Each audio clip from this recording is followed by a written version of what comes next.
हरिओम। नमो नमः सभी को। स्वागत है आप सभी का आज के इस व्याख्यान में। हम लोग अभी तर्क संग्रह का क्रमशः अध्ययन कर रहे हैं। इस अध्ययन के क्रम में अभी तक द्रव्यों का निरूपण, 7 पदार्थों में जो सबसे पहला पदार्थ है द्रव्य, उसका निरूपण चल रहा है। और उन द्रव्यों में भी पृथ्वी, अप, इन 2 का निरूपण हो चुका है। तेज का निरूपण कर रहे हैं। तेज क्या होता है इसके बारे में बता रहे थे। तो उसके लक्षण इत्यादि के बारे में हमने पढ़ा था। उष्ण स्पर्शवत तेजः। उष्ण स्पर्शवत तेजः मतलब एक ऐसा पदार्थ, एक ऐसा द्रव्य तेज के नाम से जाना जाता है जो उष्ण स्पर्शवत हो। उष्ण स्पर्शवत का मतलब क्या होता है? जो छूने में थोड़ा गर्म लगे। जिसको छूने में थोड़ा गर्म लगे वह उष्ण स्पर्शवत है, और उसी को हम तेज के नाम से जानते हैं। ठीक है। अब तच्च द्विविधम, ये सारी बातें बता दी गई थी आप सबको कि वह 2 प्रकार का होता है, नित्य तेज, अनित्य तेज। नित्य तेज और अनित्य तेज। क्या होता है नित्य तेज और क्या होता है अनित्य तेज? तो नित्य तेज वह होता है जो परमाणु रूप होता है। अनित्य तेज वह होता है जो कार्य रूप होता है। नित्यम परमाणु रूपम, अनित्यं कार्य रूपम। ये सारी बातें बता दी गई थी ना आप सबको। फिर उसके बाद वह जो अनित्य वाला है वो फिर से 3 प्रकार का होता है, शरीर, इंद्रिय और विषय के भेद से। शरीर, इंद्रिय, विषय भेदात। शरीर, इंद्रिय और विषय के भेद से वह 3 प्रकार का फिर से होता है। कौन वाला? अनित्य वाला। ठीक है ना। तो 3 प्रकार। शरीर कौन सा है? तेज का शरीर। तो शरीर, तेजस शरीर मतलब तेज से ही बना हुआ पूरा शरीर आदित्य लोक में प्रसिद्ध है। आदित्य लोक में तेज से बना हुआ शरीर, तेजों में शरीर दिखाई पड़ता है। ठीक है। तो शरीरम आदित्य लोके प्रसिद्धम। इंद्रिय कौन सा है उसका? तो कहते हैं रूपग्राहकम चक्षु। रूप ग्रहण करने वाला जो चक्षु है वही तेज का इंद्रिय है, वही तेजस इंद्रिय है, तेज का इंद्रिय है।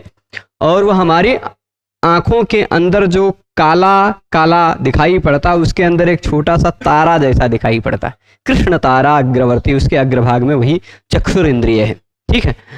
और विषय इसका 4 प्रकार का था, ये भी बता दिया था आप सबको। विषय है भौम यानी भूमि में मिलने वाला, दिव्य यानी द्युलोक आकाश में मिलने वाला, उदर्य यानी उदर में प्राप्त होने वाला, और आकरज मतलब खनिज, खोदने से जो उत्पन्न होता है वह। ये 4 प्रकार का तेज होता है। इसके बारे में भी बताया था। क्या है? भौमम वहन्यादिकम। और दिव्य क्या है? जो अप ईंधन, अप यानी जल रूपी ईंधन से उत्पन्न होता है वह अभिंधन होता है दिव्य। वो विद्युत इत्यादि, बिजली इत्यादि चमकता ही है दिव्य लोक में, है ना, द्युलोक में। और भुक्त, जो खा लिया है आपने उसको पचाने का हेतु जो है वह उदर्य है। भुक्तस्य परिणाम हेतु रुदर्यम। और चौथा प्रकार का बताया था आकरजम। आकरज कौन सा है? तो कहते हैं आकरज है सुवर्ण इत्यादि। आकरजम सुवर्ण आदि। इतना बताया था ना आप सबको। अब इसके पदकृत्य व्याख्या में आ जाते हैं और इसकी व्याख्या के कुछ अंशों को देख लेते हैं। इतना पदकृत्य ही दिया, इस पर न्याय बोधनी नहीं है। तो पदकृत्य व्याख्या के अनुसार इसका तात्पर्य समझते हैं। क्या है? उष्णेति, उष्ण स्पर्शवत तेजः। इस लक्षण में उष्ण न कहते तो क्या होता? लक्षण क्या है? उष्ण स्पर्शवत तेजः। यदि उष्ण न कहते तो क्या होता? स्पर्शवत तेजः। खाली इतने लक्षण होता ना, स्पर्शवत तेजः, खाली इतना होता। ये बात स्पष्ट समझ रहे हैं ना। तो क्या दिक्कत आती? जो स्पर्श वाला है वह तेज है। जल को भी तो स्पर्श कर सकते हैं ना आप, तो जल भी तेज बन जाता। पृथ्वी को भी छू सकते हैं, पृथ्वी भी तेज बन जाती। वायु भी छूने में आता है ना, अनुभव करते हैं, तो वायु भी तेज हो जाता। इसीलिए स्पर्शवत केवल अगर कह देते स्पर्शवत तेजः तो जल, पृथ्वी, वायु इत्यादि में अतिव्याप्ति होने लगती है ना। वही लिखे हैं जलादावति व्याप्ति वारणाय उष्ण इति। जल इत्यादि में अतिव्याप्ति ना हो जाए इस लक्षण की, इसीलिए यहां उष्ण शब्द भी रखा गया। क्योंकि यदि उष्ण शब्द न रखते, आप चिंतन कीजिए, यदि उष्ण शब्द न रखते तो उष्ण शब्द के बिना कैसा लक्षण होता? स्पर्शवत तेजः। स्पर्शवत तेजः, जो स्पर्श वाला है वही तेज है, जिसको हम छू सकते हैं वही तेज है। तो वायु भी है, पृथ्वी भी है, जल भी है, ये सभी तेज बनने लग जाते, इसीलिए उष्ण शब्द रखा गया। अब वायु छूने में गर्म नहीं लगता, पृथ्वी छूने में गर्म नहीं लगते, जल छूने में गर्म नहीं लगता। जो छूने में गर्म लगे, जिसमें उष्मा का अनुभव हो, उष्णता का अनुभव हो, वह तेज है। ठीक है। तो तेज का लक्षण घटित हो गया ठीक से। जलादावति व्याप्ति वारणाय उष्ण इति। उष्ण शब्द किस लिए दिया गया? जल इत्यादि में अतिव्याप्ति न हो इसलिए, जल इत्यादि में भी यह तेज का लक्षण घटित न होने लग जाए इसलिए उष्ण शब्द दे दिया गया। अब फिर काल इत्यादि तो आएगा ही हर जगह, है ना, काल तो आएगा ही, इसलिए कालादावति व्याप्ति वारणाय समवाय संबंधेन इति पदम देयम। जैसे यहां उन्होंने जल में भी तो लक्षण में बताया गया था ना, जल के लक्षण में बात स्पष्ट बताई गई है। खाली शीत स्पर्शवत्यः आपः जो कहा गया था कि जो छूने में ठंडा लगे वह जल है, छूने में ठंडा लगे जो जल है। शीत स्पर्श वाला जो है वह जल है, शीत स्पर्श वाला जो है वह जल है। तो अब शीत स्पर्श वाला कौन सा है, क्या है? ये काल भी तो शीत स्पर्श वाला है, काल भी, क्योंकि काल संसार की सभी वस्तुओं का आधार है। कोई भी चीज होता है वह किसी न किसी काल में ही होता है। छूने में ठंडा लगा वह भी तो किसी न किसी काल में ही तो छूने में ठंडा लगा होगा। जो आपको छूने में ठंडक की अनुभूति हुई, शैत्य का अनुभव हुआ, वह शैत्य का अनुभव, शीतलता का अनुभव भी तो किसी न किसी काल में होगा। तो वह जो काल था वह शीत स्पर्शवान काल है कि नहीं? तो शीत स्पर्श वाला लक्षण काल में भी घटित हुआ कि नहीं? जैसे शीत स्पर्श वाला जल वैसे शीत स्पर्श वाला काल। उसी तरह उष्ण स्पर्श, आपने आग को छुआ, गर्मी लगी, वो भी किसी न किसी काल में था, है ना। तो वह काल कैसा था? उष्ण स्पर्श वाला काल था, उष्ण स्पर्श वाला काल था ना। तो काल में, काल क्योंकि सबका आधार, इसलिए काल में सभी लक्षण घटित हो जाते हैं, सभी के सभी लक्षण घटित हो जाते हैं, इसलिए थोड़ी सी विशेष बातें बतानी पड़ती, ठीक है। तो काल इत्यादि में, क्योंकि काल जैसे भी मान लीजिए मैंने छुआ, आग यहां जल रही, मान लीजिए इसे जल तो नहीं रही, मान लीजिए इसे छू लिया, गर्म लगा, तो यह उस समय का जो काल था वह कौन सा, कैसा काल हो गया? उष्ण स्पर्शवत काल बन गया। वह काल उष्ण स्पर्श वाला काल बना कि नहीं? बन गया। यदि वह उष्ण स्पर्श वाला काल है तो उष्ण स्पर्शवत यह लक्षण तब तो काल में भी घटित होने लगा ना। उष्ण स्पर्श वाला जो है वह तेज है, तो उष्ण स्पर्श वाला काल भी हो गया। ऐसा लक्षण तो गड़बड़ हो जा रहा है ना। तो जैसे मोबाइल मेरे पास है, मैं उस दिन भी बताया था फिर भी बता दिया, तो मैं मोबाइल वाला हूं कि नहीं? मुझे लोग बोलते हैं ये मोबाइल वाले आदमी भाई, है ना। अब देख लीजिए मोबाइल ये टेबल पे रखा है, तो मोबाइल वाला टेबल भी हो गया, है ना। अब अगर इसे कह दिया जाए जो मोबाइल वाला है वो अरुण जी हैं यहाँ, और किसी के पास शायद मोबाइल नहीं है ना, सब विद्यार्थी लोग, हाँ एक दो लोग और हैं, तो पर ऐसे कह दिया जाए ये मोबाइल वाला अरुण है, तो क्या टेबल अरुण बन जाएगा? टेबल में भी तो मोबाइल वाला ये लक्षण घटित हो रहा है ना। लेकिन टेबल में जो मोबाइल है, टेबल भी मोबाइल वाला है, वह टेबल का मोबाइल के साथ आधार आधे भाव संबंध है ना। पर मेरा मोबाइल के साथ, मैं भी मोबाइल वाला हूं, मेरा मोबाइल के साथ स्वस्वामी भाव संबंध है। वो मैं उसका स्वामी हूं, वो मेरा अपना है मोबाइल, है ना। तो ये भले ही काल उष्ण स्पर्श वाला है, भले ही तेज भी उष्ण स्पर्श वाला है, पर तेज जो उष्ण स्पर्श वाला वो किसी दूसरे संबंध से है। तेज का उष्ण स्पर्श से कोई दूसरा संबंध है और काल का उष्ण स्पर्श से कोई दूसरा संबंध है ना। तो तेज का जो उष्ण स्पर्श से, जैसे इस मोबाइल का टेबल से भी संबंध है, इस मोबाइल का मुझसे भी संबंध है, पर इस मोबाइल का मुझसे जो संबंध है वो कोई अलग है, टेबल से जो संबंध है वो कोई अलग है। टेबल के साथ उसका संबंध आधार वाला है, मेरे साथ उसका संबंध स्वामित्व वाला है ना। उसी तरह काल भी उष्ण स्पर्श वाला है, काल भी शीत स्पर्श वाला है, पर काल के साथ उष्ण स्पर्श का और शीत स्पर्श का संबंध वह कालिक संबंध है। कौन सा संबंध है? कालिक संबंध। काल सबके साथ कालिक संबंध से रहता है। काल में सब कुछ जो घटनाएं घटित होती हैं वह कालिक संबंध से होती हैं, ठीक। पर क्या आग भी उष्ण स्पर्श वाला है कालिक संबंध से? नहीं। आग में उष्ण स्पर्श समवाय संबंध से होता है। समवाय संबंध क्या होता है? जिन दोनों को एक दूसरे से कभी अलग न किया जा सके, उन दोनों का संबंध समवाय संबंध होता है, नित्य संबंध। जैसे आग से गर्मी को, आग से उष्ण स्पर्शकों का आप अलग कर सकते हो, ऐसा तो थोड़े ना कर सकते हो कि उष्ण अब अलग हो जाए, आग अलग हो जाए। ऐसा तो होता नहीं, नहीं होता ना। तो आग का उष्ण स्पर्श के साथ जो संबंध है वह संबंध कौन सा है? कालिक नहीं, वह संबंध समवाय संबंध है। ठीक, तो यदि आप समवाय संबंधेन ऐसा शब्द दे देते हैं लक्षण में, समवाय संबंधेन उष्ण स्पर्शवत तेज, ऐसा कह देते हैं, समवाय संबंध से जो उष्ण स्पर्श वाला है वह तेज है, यदि ऐसा कह देते हैं तो यह लक्षण काल में घटित नहीं होगा। काल भी उष्ण स्पर्श वाला है पर वह कालिक संबंध से है। अगर ऐसे कह दे कालिक संबंधेन उष्ण स्पर्शवत तो वह काल हो गया, है ना। अगर समवाय संबंध से उष्ण स्पर्शवत कह दे तो समवाय संबंध से उष्ण स्पर्श केवल तेज में ही होता है। ठीक है, तो इसलिए समवाय क्या लिख दिया? काल इत्यादि में अतिव्याप्ति के निवारण के लिए समवाय संबंधेन यह एक पद देना चाहिए, या एक शब्द भी और लक्षण में दे देना चाहिए, ऐसा सुझाव दे रहे हैं चंद्रज सिंह जी पदकृत्य व्याख्या में। ठीक है, अब आगे क्या कह रहे हैं? इंद्रियम इति, शरीर बता दिया, इंद्रिय बता रहे हैं। इंद्रियम इति देखिए, घ्राणादावति व्याप्ति वारणाय रूपग्राहकम, रूपग्राहक शब्द दिया है कि नहीं? इंद्रियम रूपग्राहकम चक्षु कृष्णताराग्रवर्ती।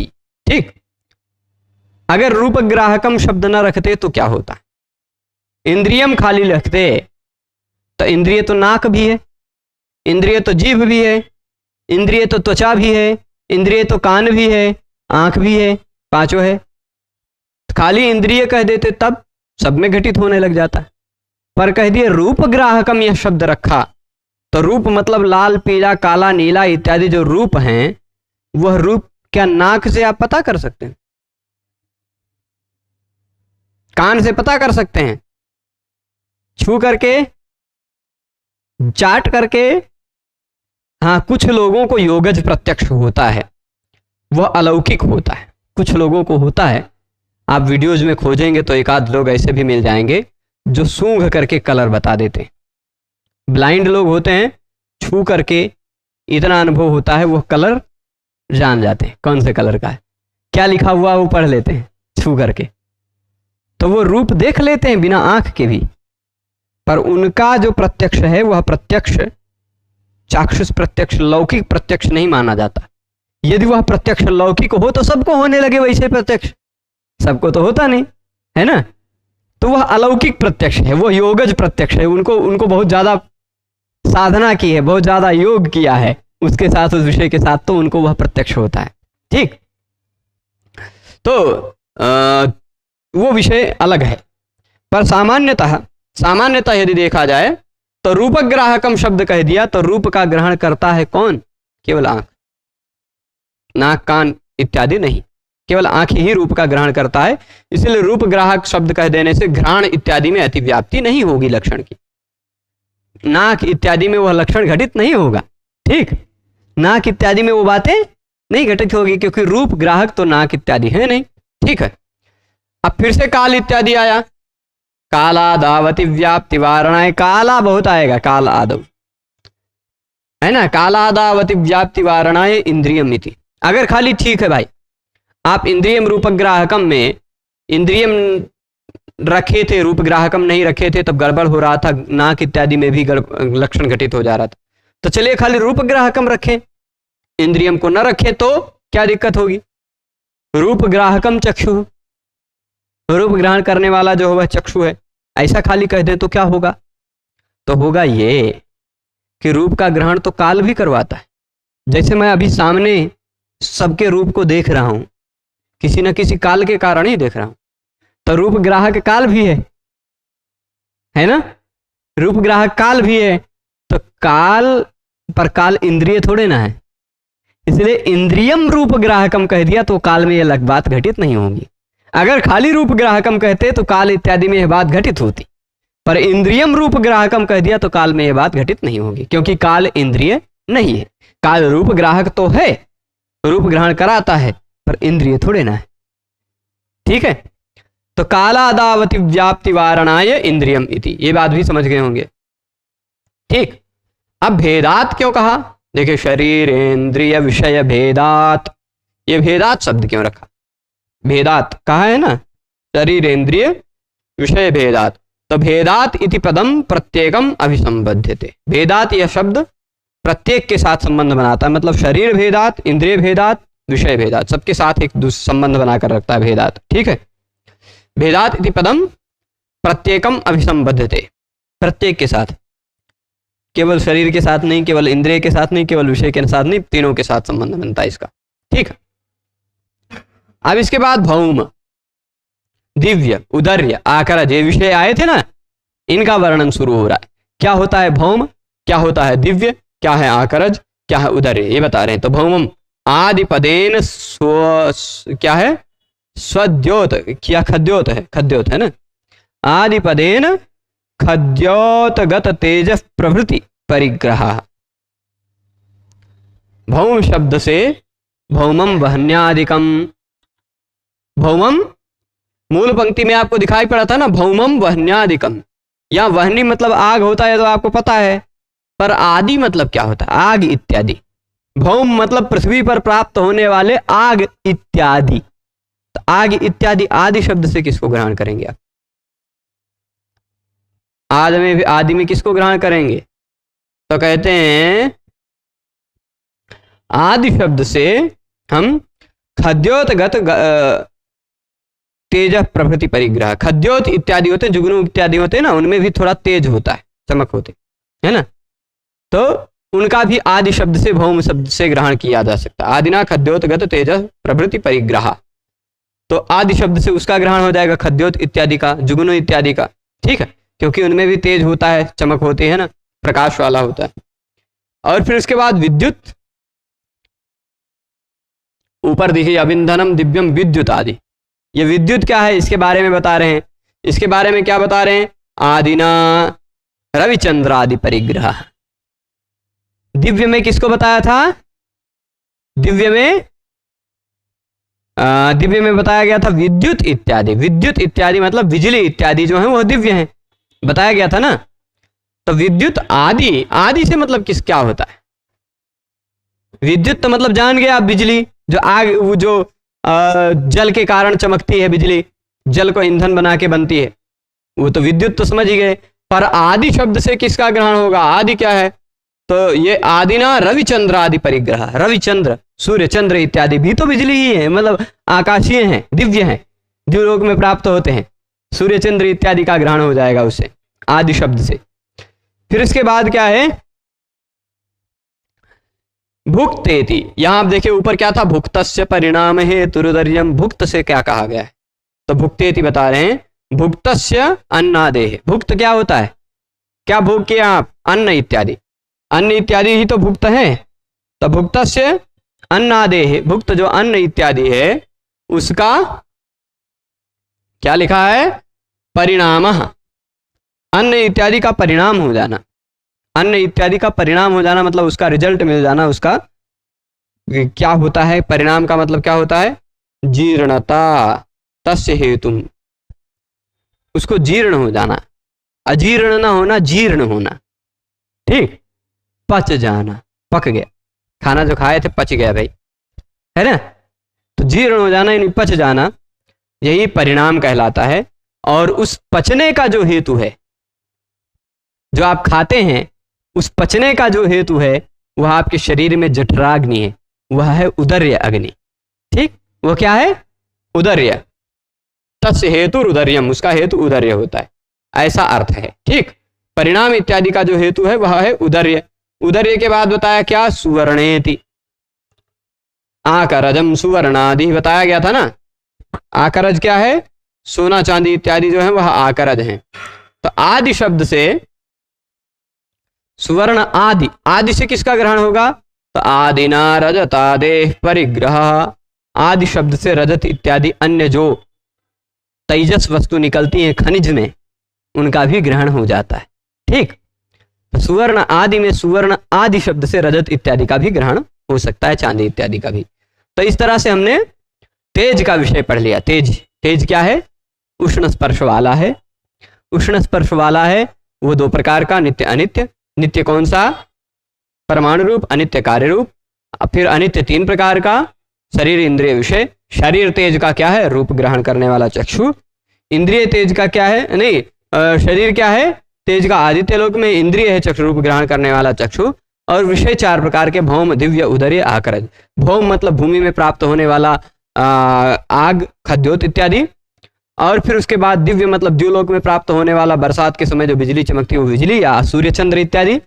और उदर्य मतलब पेट में प्राप्त होने वाली जठराग्नि। और आकरज मतलब खनिज के रूप में उत्पन्न होने वाले सोना चांदी इत्यादि। ये सारा विषय हमने तेज के बारे में पढ़ा। अब पृथ्व्यप तेज, 3 खत्म हो गए ना, पृथ्वी खत्म होगी, अब खत्म हुआ, तेज खत्म हुआ, 3 हुआ। नंबर किसका आया?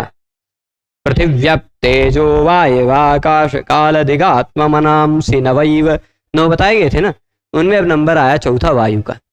किसे कहते हैं वायु? वायु कौन है भाई?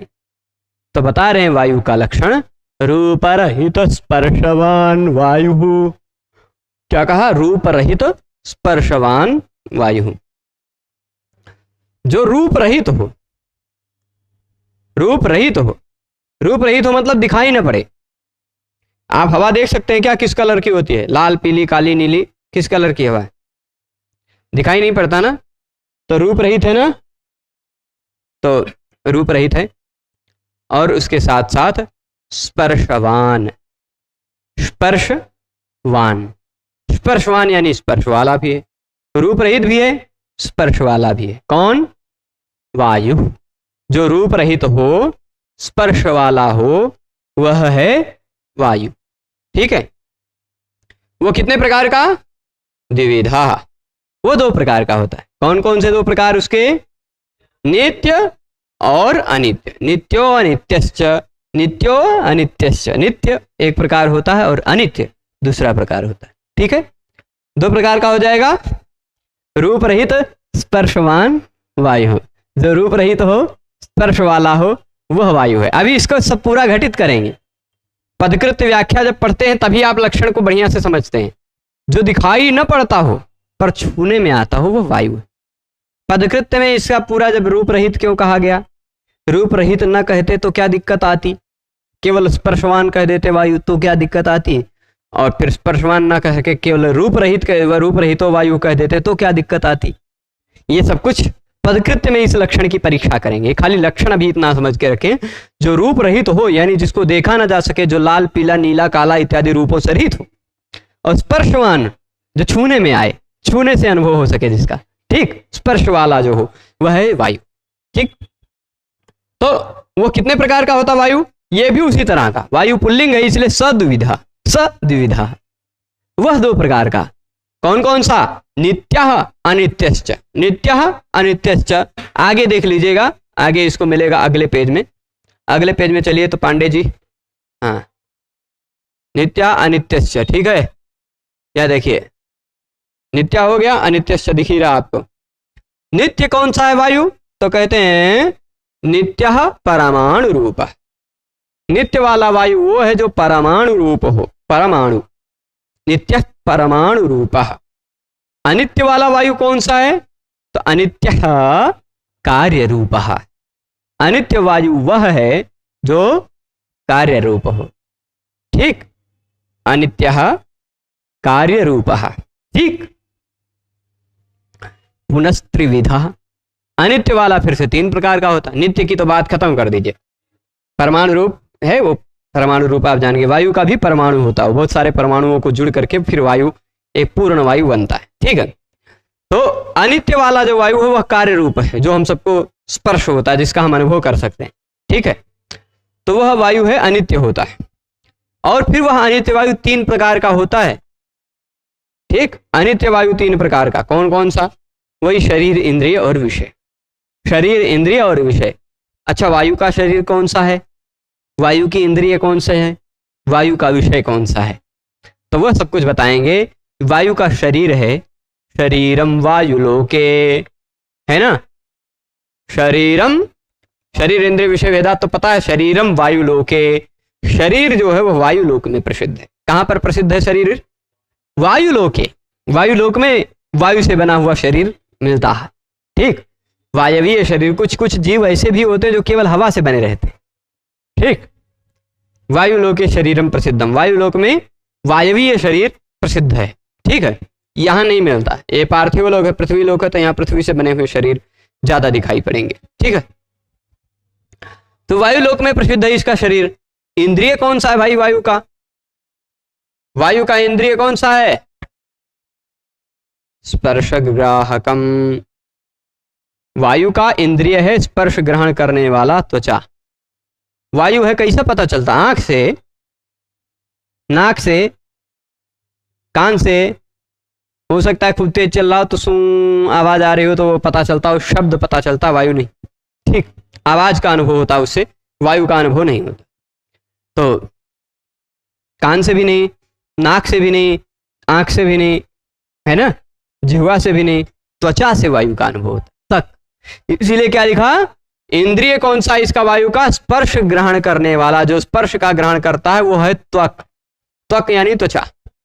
वो कहाँ रहती है त्वक?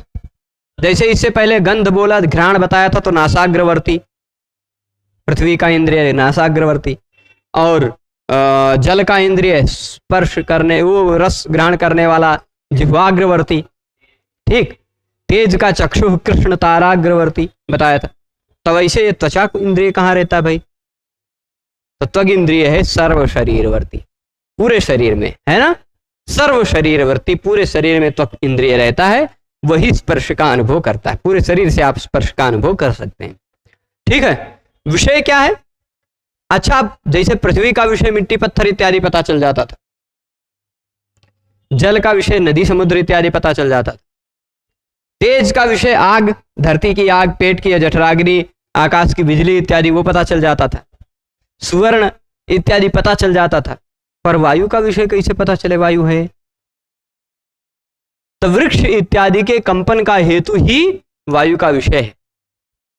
ठीक, वायु का विषय क्या है? वृक्षादि कंपन हेतु।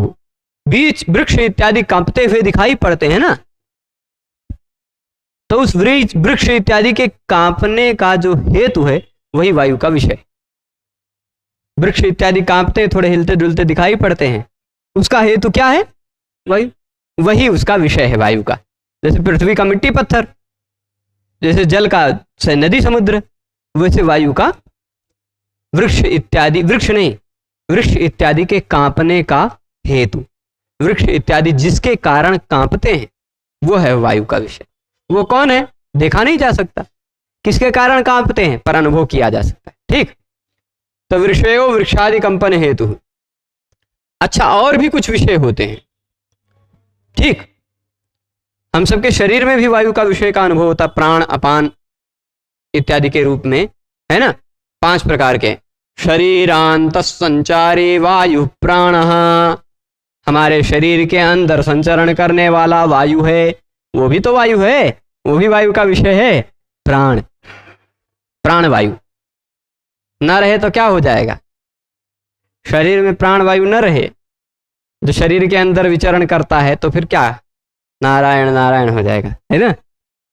तो फिर आपका गोविंदाय नमो नमः ऐसे। तो शरीरांत संचारी वायु प्राण, शरीरांत यानी शरीर के अंदर, संचारी यानी संचरण करने वाला, वायु, वायु प्राण कहलाता है। शरीर के अंदर संचरण करने वाला वायु प्राण कहलाता है। और सच एकोपी, वो प्राण कितना है? प्राण कितना है हमारे शरीर में जो है? वो एक ही है। ठीक, वह एक ही है, फिर भी उसकी अलग अलग उपाधियां हैं। जैसे मैं हूं एक ही, अरुण पांडे, है ना, मैं अपने विद्यालय में जब जाऊंगा तो वहां प्रोफेसर बन जाऊंगा, यहां होगा तो गुरुजी बन जाऊंगा, और मंदिर में गुरुजी लोगों के पास जाऊंगा, गुरुजी लोगों के पास रहूंगा तो शिष्य बन जाऊंगा, है ना। हूं तो मैं एक ही, लेकिन मैं ही शिष्य भी हूं, मैं ही गुरु भी हूं, मैं ही अध्यापक भी हूं, हम ही प्रोफेसर भी हैं, है ना, सब कुछ भी है। तो अलग अलग जगह पर अलग अलग उपाधियां हैं, हूं तो मैं ही। अलग अलग उपाधियों के कारण अलग अलग उसके नाम मिल जाते हैं। ठीक, तो वही एक ही है, फिर भी अलग अलग उपाधियों के कारण उसको प्राण, अपान इत्यादि संज्ञाएं मिल जाती। सच एकोपि उपाधि भेदात प्राणापानादि संज्ञाम लभते। प्राण अपान इत्यादि संज्ञाओं को प्राप्त करता। आदि संज्ञाएं कौन सी हैं भाई? प्राण अपान आदि। तो प्राण अपान व्यान उदान समान। ठीक, प्राण अपान व्यान उदान समान, ये 5 अलग अलग इसकी संज्ञाएं हो जाती। वेदांत में तो 5 और वायुओं की भी चर्चा की गई है, नाग कूर्म कृकल देवदत्त और धनंजय। नाग कूर्म कृकल देवदत्त धनंजय, 5 और वायुओं की चर्चा वेदांत कुछ लोगों ने चर्चा की है, पर वेदांत में उसका खंडन किया गया। खाली नाग उद्गीरण करा, कूर्म उन्मीलन करा, ऐसे सब कुछ वो सब बातें वेदांत की। यहाँ खाली है वायु शरीर के अंदर विचरण करने वाला जो वायु का विषय है वो है प्राण। है वह एक ही, पर अलग अलग जगहों पर रहने के कारण उसको अलग अलग क्रियाओं को करने के कारण उसको हम प्राण अपान व्यान उदान समान इन 5 नामों से जानते हैं। है वह एक ही। ठीक है, अच्छा चलिए, तो इतनी बात हो गई। प्राणापानादि संज्ञाम लभते। प्राण अपान इत्यादि कौन सी संज्ञाएं हैं? तो वह संज्ञाएं हैं प्राण अपान व्यान उदान समान, 5 है। ठीक है, उसके विषय में एक श्लोक मिलता है,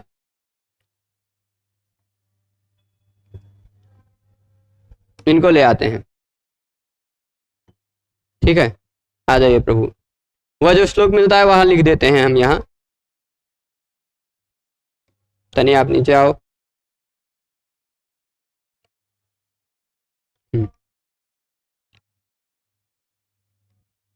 हृदय प्राणो, हो सकता है आपकी पुस्तक में कहीं लिखा हुआ दिख जाए, हृदय प्राणो। अरे प्रभु, हाँ,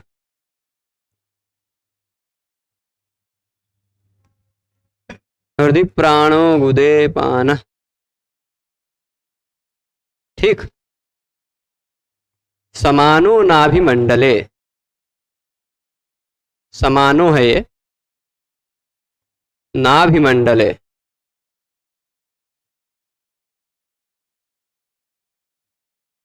फिर उदान कंठ देशे स्याद् व्यान सर्व शरीरगः। उदान कंठ देशे स्यात्। आप अपने प्राणवायु को अब आज पहचान जाएंगे। ठीक, प्राणवायु क्या है? व्यान सर्व शरीरगः। व्यान कहाँ रहता है? संपूर्ण शरीर में। सर्व शरीर गह, यह श्लोक पुस्तक में आपके मिल जाएगा कहीं ना कहीं।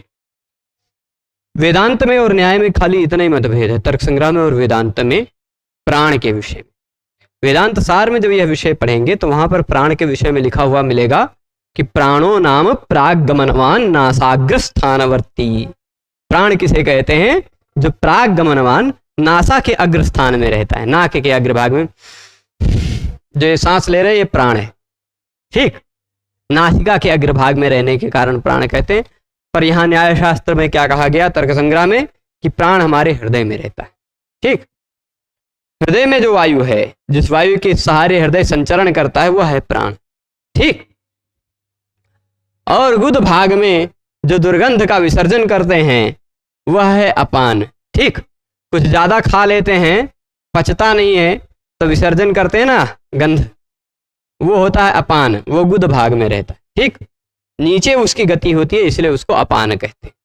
ठीक है, फिर उसके बाद समान कहाँ रहता है? नाभिमंडल में। यहां वह कहाँ? नाभिमंडल मतलब मेन उधर जहां खाना पकता है, पचता है।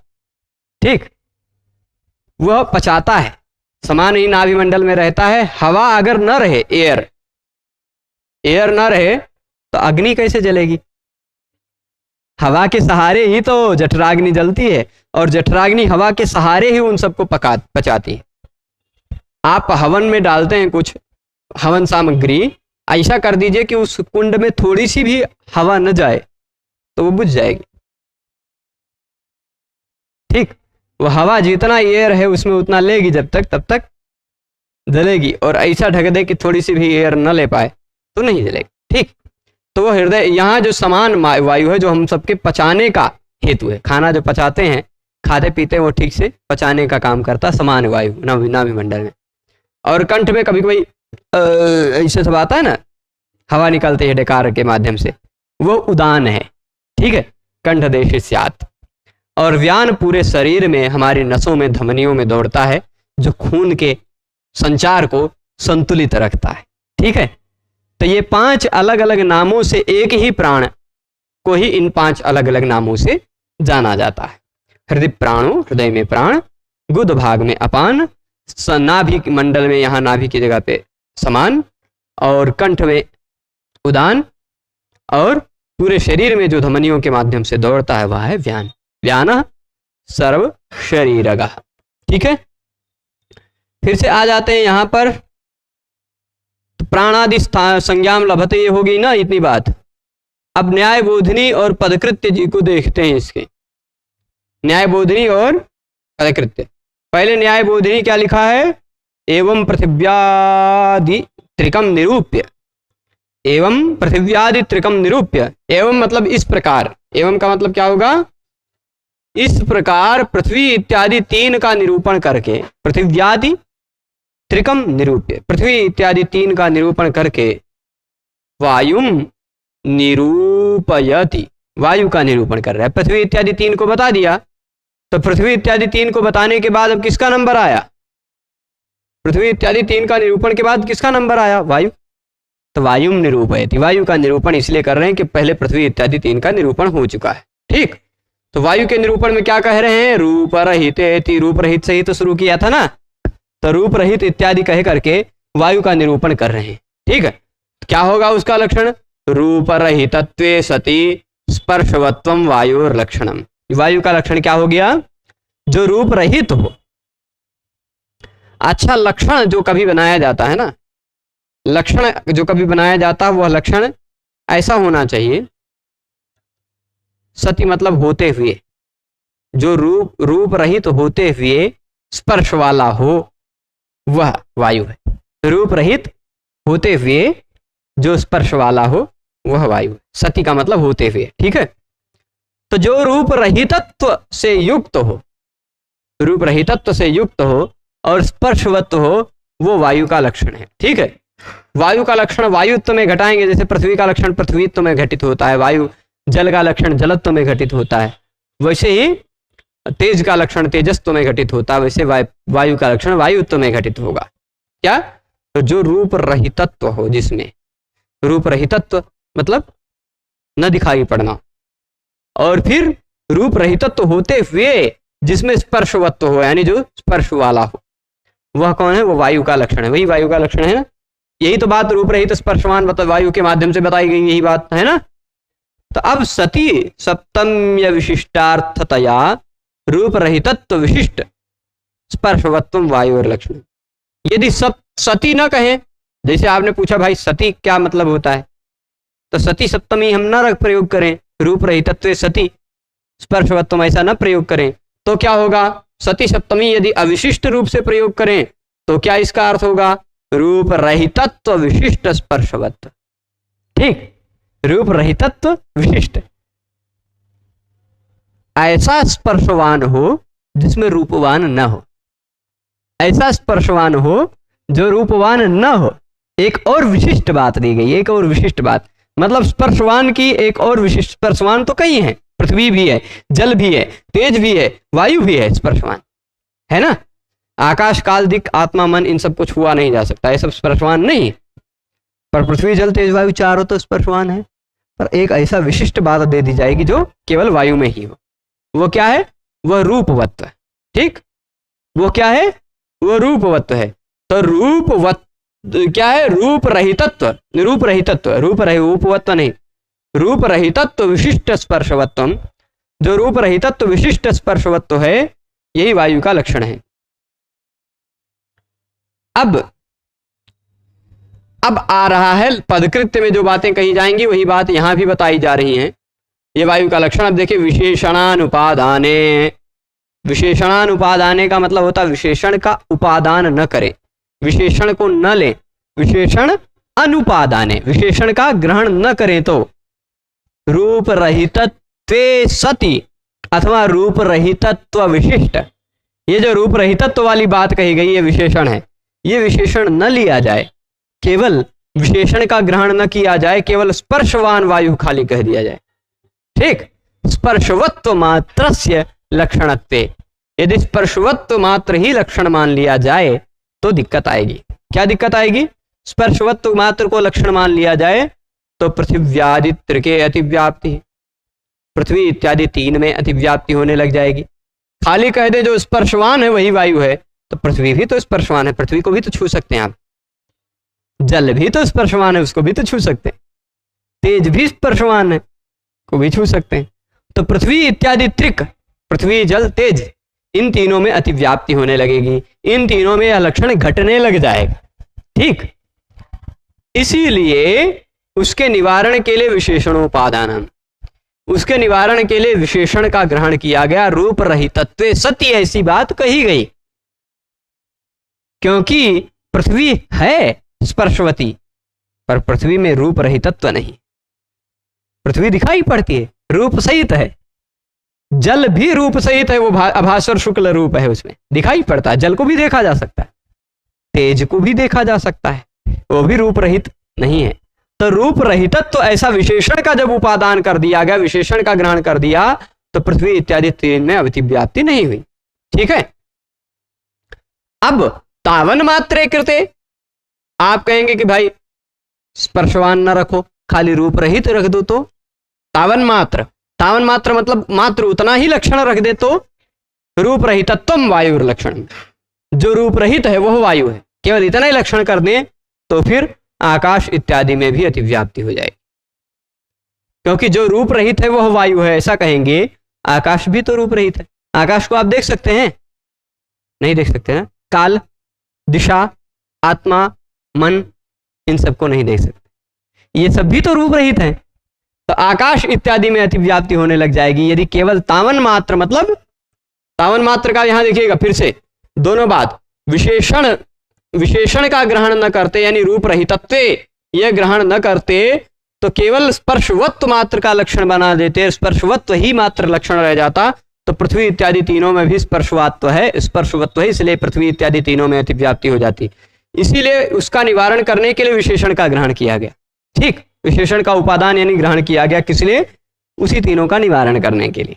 ठीक है, तो अब यदि रूप रहितत्व यही इतना रख दे, उतने मात्र रख दे, तावन मात्र, तो तावन मात्रे कृते आकाशादाव अतिव्याप्ति, आकाश इत्यादि में अतिव्याप्ति होने लग जाएगी, आकाश इत्यादि में यह लक्षण घटित होने लग जाएगा, है ना। तो फिर क्या करें? तत्रापि रूप रहितत्वस्य सत्वात्, क्योंकि आकाश इत्यादि में भी रूप रहितत्व है कि नहीं? आकाश इत्यादि में भी रूप रहितत्व है। आकाश को भी आप नहीं देख सकते जिस तरह वायु को नहीं देख सकते। आप कहेंगे हमें दिखाई तो पड़ता है आकाश, कितना दूर दिखाई पड़ता है, कितना अनंत है। आकाश का कोई कलर नहीं है, नीला पीला काला हरा। ठीक, अगर उसका कोई कलर होता, जैसे इसका काला कलर है, इसका कोई कलर होता तो इसके तुरंत पीछे क्या है वो नहीं दिखाई पड़ेगा। आकाश का भी कोई कलर होता तो आकाश में फिर सूर्य चंद्र इत्यादि जो हैं वो न दिखाई पड़ते।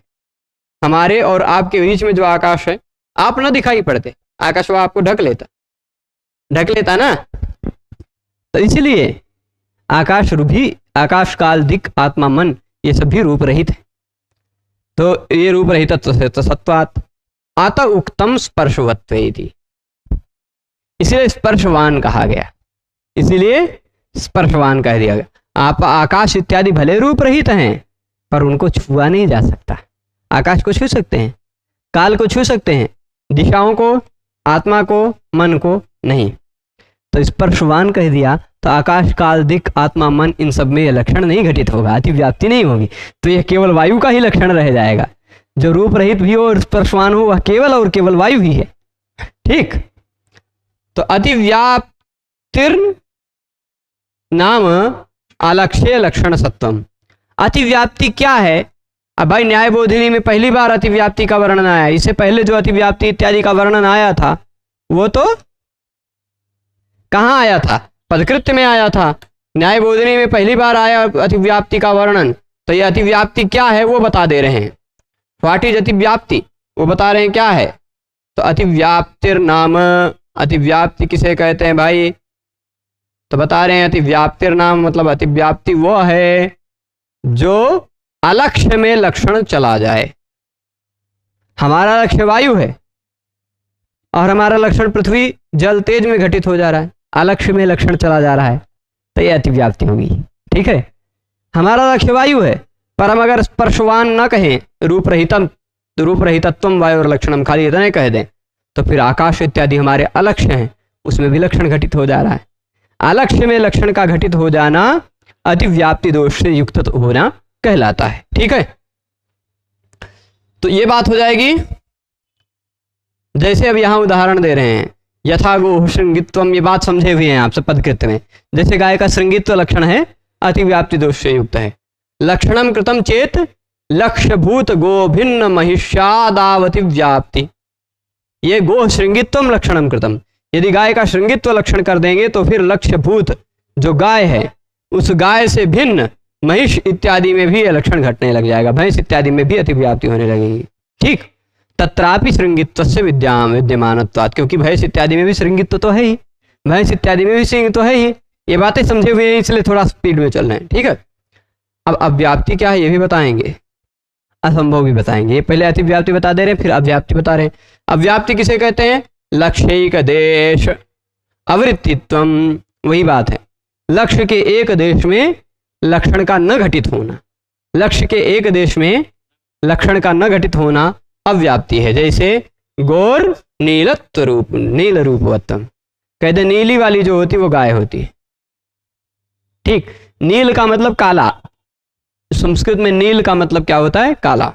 ठीक, नील का मतलब नीला नहीं होता है, अंधेरे का जो कलर है वह नील कहा गया है। नीलम तमस चलती, आपने शुरुआत में पढ़ा था। ठीक है, तो गाय का जो है नील रूप, जो नीले कलर की हो, मतलब अंधेरे के कलर की हो, वही गाय है। ऐसा कह दिया जाए तो क्या सफेद गाय नहीं होती, गोरी वाली होती है ना? तो वह लक्ष्य का एक देश वो भी है, सफेद वाली गायों में भी, उनमें वह लक्षण नहीं घटित होता है। तो यदि ऐसा लक्षण कर देते हैं, नील रूपत्व रूप वाला लक्षण कर देते हैं, तो लक्ष्य के एक देश अवृत्तित्व नाम, लक्ष्य के एक देश में न घटना मतलब लक्ष्यतावच्छेदकाश्रय भूते क्वचिल लक्ष्य लक्षणस्याभावो असत्वम एवं अव्याप्ति। ये थोड़ा समझने वाली बात हुई। ठीक, लक्ष्यतावच्छेदक समझा देते हैं आपको, छेद नहीं करेगा लक्ष्यतावच्छेदक, पर अभी देख लेते हैं। लक्ष्य क्या है हमारा? नील रूपवत्तम किसका लक्षण बना रहे हैं? गाय का ना। नील रूपवत्तम किसका लक्षण बता रहे हैं? गाय का। तो लक्ष्यतावच्छेदक कौन हो गया? मूल रूप से गौ हो गया, गो लक्ष्यतावच्छेदक हो गया ऐसा कोई धर्म जो लक्ष्य को सबसे अलग कर देता हो, तो वो है गोत्व। लक्ष्यतावच्छेदक क्या हो जाएगा? गोत्व, जो गाय को सबसे अलग कर देता है। गोत्व तो केवल गाय में, भैंस बकरी इत्यादि में नहीं है। ठीक, तो ये लक्ष्यता यानी लक्ष्य को, गाय को अलग कर दिया सबसे, भैंस इत्यादियों से। तो लक्ष्यतावच्छेदक का आश्रय, गोत्व का आश्रय कौन सा है? गोत्व का आश्रय कौन है? गोत्व किसमें रहता है?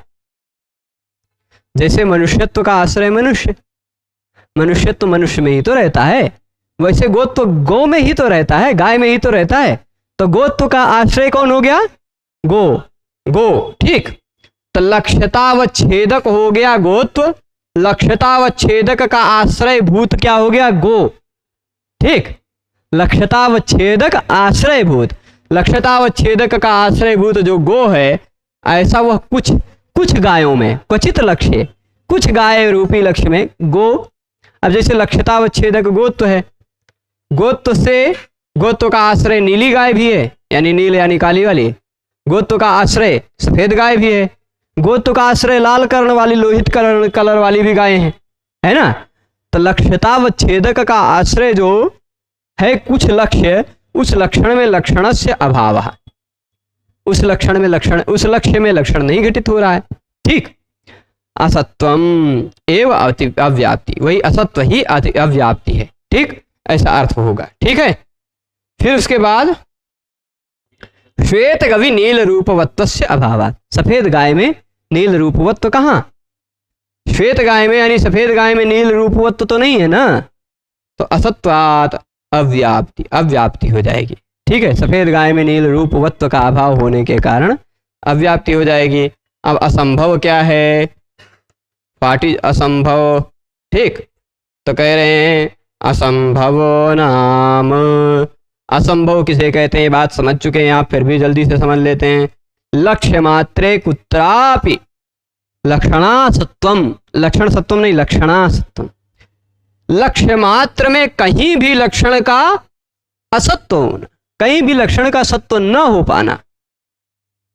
गाय, गोत्व से युक्त जो गो है, उस गो में कहीं भी लक्षण का घटित ना हो पाना ही असंभव है। ठीक, जैसे गोर एक शपत्वम, यथा ये जैसे गाय का क्या लक्षण है, वो एक शपत्वम आगे दिखाई पड़ेगा अगले पेज में, वो अगला पेज हम आपको दिखा देते हैं।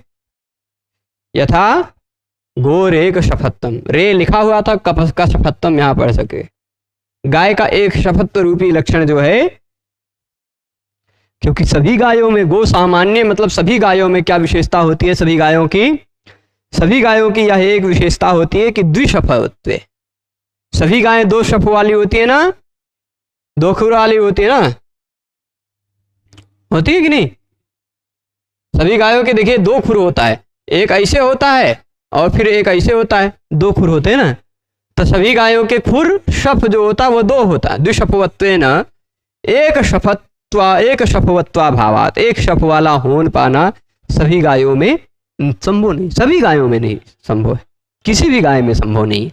इसीलिए यह असंभव दोष से युक्त हो गया। ठीक है, अतिव्याप्त्यव्याप्त्य संभवानाम प्रत्येकम निकृष्ट लक्षणम च लक्ष्यतावच्छेदक सामानाधिकरणन्ये सति लक्ष्यतावच्छेदकावच्छिन्न प्रतियोगिताक भेद सामानाधिकरण्यम अतिव्याप्ति।